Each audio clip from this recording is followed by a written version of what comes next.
decided to come. For example, coming to Canada as a consultant psychiatrist, I had my hospital, I had the money, I had my driver, I had everything working. I had 3 vehicles. I had built a house and I was living in a duplex. But why did I come? Some of us, we looked at it and we said, you know what, for the sake of my children.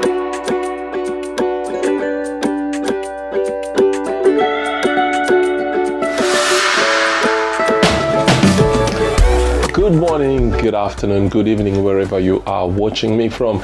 If we haven't met, my name is Kelvin Piri and this is The Awakening. You know, it's about basically telling the story of how it is living in the diaspora, and of course there are 2 series that I'm running. The first one, how to build in Zambia while living in the diaspora.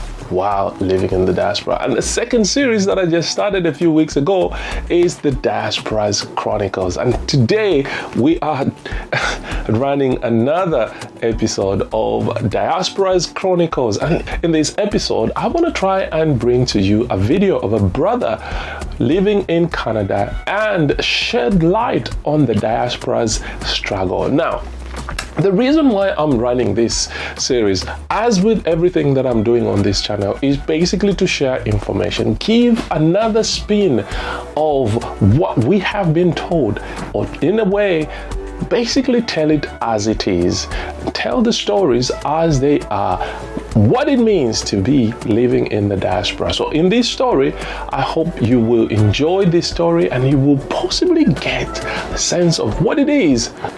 Let's go into this video, but before we go into this video, remember to hit that like, subscribe button. Your support is really appreciated. So let's get into this video and I will come back at the end with what I think about this video. Here we go.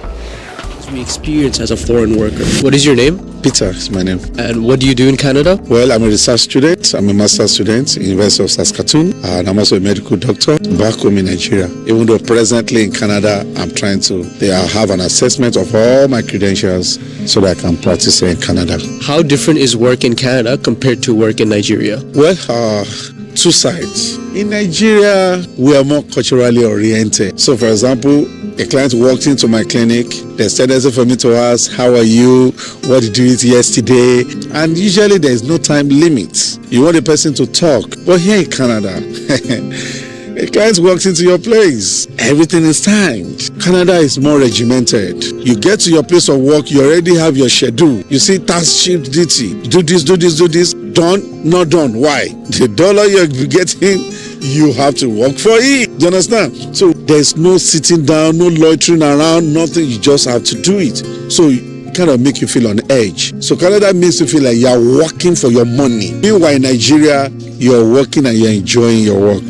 Canada doesn't program you to work and enjoy your work. The master that is paying you is saying, I'm paying you to get this job done. But in Nigeria, it's more relaxed. Enjoy, more relaxed, and you're still getting your money. And that is huge. Have you faced any sort of discrimination in the workplace in Canada because of your background? Of course, definitely. The first place I worked, I was a supervisor. Even my co-supervisors discriminated against me. Even the staff I had to supervise discriminated against me because they just couldn't imagine that one black man from Africa will come around and then become a supervisor.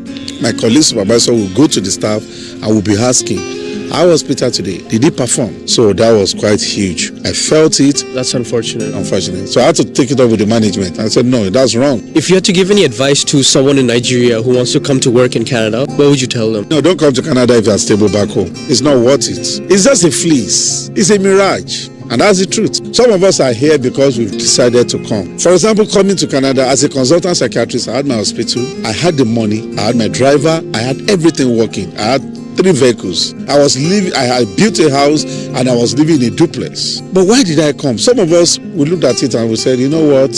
For the sake of my children. So did you come to Canada mainly for your kids? 2 things. I wanted the international community to benefit from my wealth of knowledge. I also benefit from them and use it to build Africa. And at the same time, Canada is rewarding me with citizenship that my children will benefit from. How do the salaries differ in Canada compared to Nigeria? Salaries in Nigeria is better, you understand?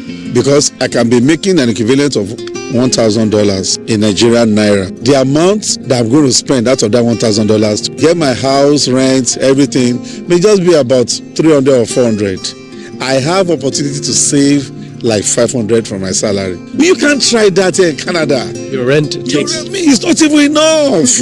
You have to cut your coat according to your clothes in Canada. Because your rent, many things are competing. So it's like they give and they take.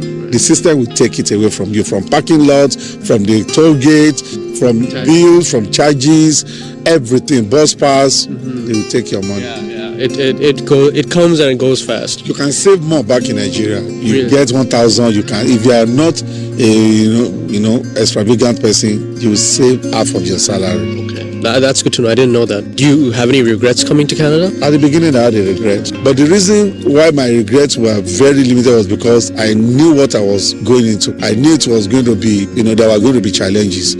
But, the unemployment rate, the housing, the discriminations, sometimes you don't prepare for some of these things. Even if you knew theoretically that you're going to face them, when they hit you, then you know that it's real. At those moments, I had my regrets. But I just discovered that as you ease into the system, as you get acclimatized, you just begin to understand the system for what it is. There are a lot of systemic discrimination that you won't see it as a form of discrimination because it's already systematized. It's already part of the system. They won't put it to your face. We call it systemic discrimination.